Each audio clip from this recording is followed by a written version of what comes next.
नमस्कार साथियों।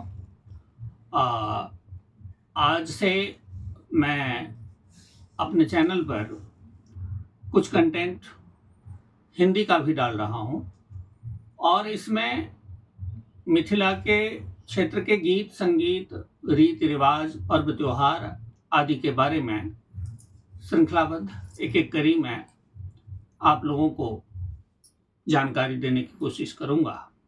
अच्छा है, आप लोगों को पसंद आएगा, ऐसा आशा करता हूं आप लोगों को अच्छा लगेगा। और आज का जो विषय है वो है मिथिला में जो शिव से जुड़े हुए गीत हैं और उनके प्रकार हैं, उसके बारे में हम बात करेंगे। मिथिला में शिव भक्ति के दो तरह के गीत चलन में है, जिसमें पहला है नचारी और दूसरा है महेशवाणी। नचारी शब्द एक्चुअली नाचारी से आया है। तो नाच अर्थात नृत्य, तो महादेव तांडव करते हैं। तांडव भी दो तरह के होते हैं, एक तो विध्वंसक तांडव होता है जो संहार के लिए, और दूसरा जब शिव आनंद में होते हैं तो लास्य तांडव होता है। उसमें माता पार्वती भी उनका साथ निभाती है। तो नाचारी कभी कभी ऐसा लगता है जैसे आता है मुरारी, यानी मूर राक्षस के शत्रु, अरि मतलब शत्रु। कभी आता है खरारी, जो खर राक्षस के शत्रु अर्थात राम जी। लेकिन यहां नाचारी का मतलब वो नहीं है। जैसे खेल से जुड़े हुए लोगों को खिलाड़ी कहते हैं, जिन्हें जुआ प्रिय है उन्हें जुआरी कहते हैं, वैसे ही जिन्हें नृत्य प्रिय है वो नाचारी हुए। तो नाचारी वास्तव में भोलेनाथ का ही नाम है। और नाचारी का प्रचलित जो शब्द है मिथिलांचल में वो है नचारी। और नचारी में शिव के जो प्रेमी स्वरूप है, दोनों प्रकार का स्वरूप, एक तो प्रेमी स्वरूप, एक वैरागी स्वरूप है, दोनों का सम्मिश्रण है। क्योंकि कभी कभी शिव वैराग्य दिखाते हैं और कभी शिव प्रेमी बन जाते हैं। तो ऐसे में नचारी जो गीत है वो शिव के इन दोनों स्वरूपों का, यानी कभी वैराग्य और कभी प्रेम, इसका एक मिला जुला रूप कहना चाहिए। नचारी की शुरुआत मिथिलांचल में महाकवि विद्यापति से प्रारंभ होता है, ऐसा मानना है।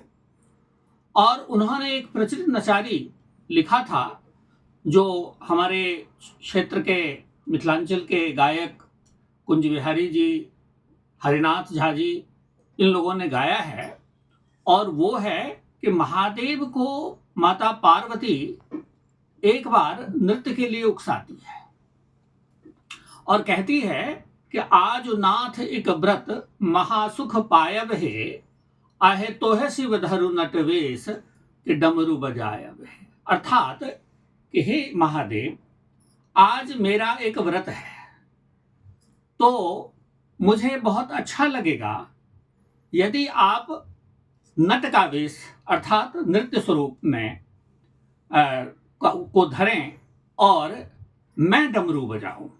तो इस प्रकार से नचारी में शिव के बारे में और शिव को रिझाने के लिए इस नचारी का प्रयोग करते हैं। एक नचारी मैंने भी लिखा है जो अगले वीडियो में डालूंगा, वो मैथिली में है।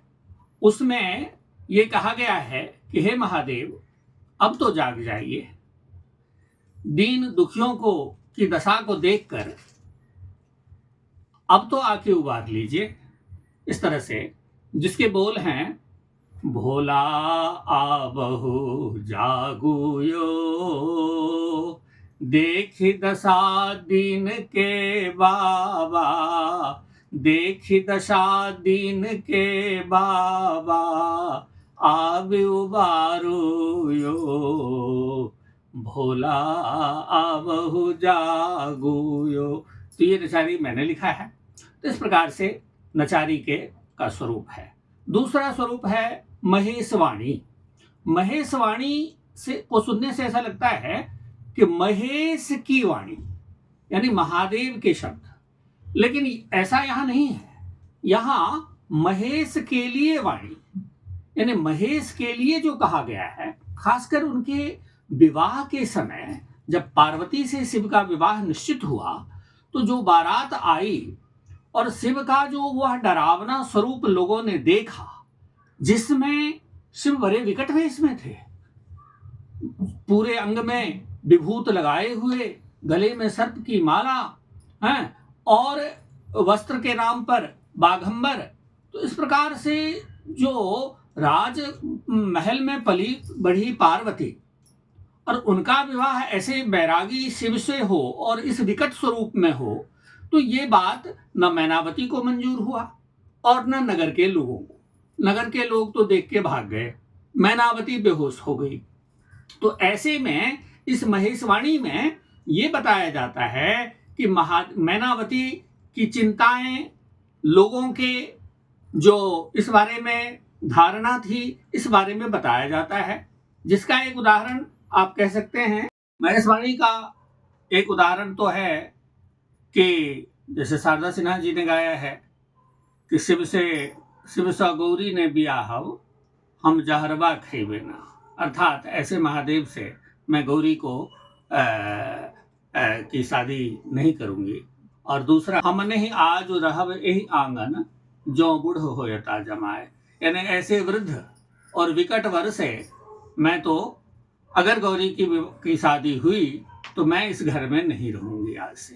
तो ये महेशवाणी का स्वरूप है, जिसमें कि महादेव के उस विकट स्वरूप को देखकर सब घबरा जाते हैं और पार्वती जैसी सुकुमारी बेटी को उनके हाथ में नहीं सौंपना चाहती। तो इस तरह के भाव से जो जुड़े हुए गीत हैं वो महेशवाणी के रूप में आता है। नमस्कार।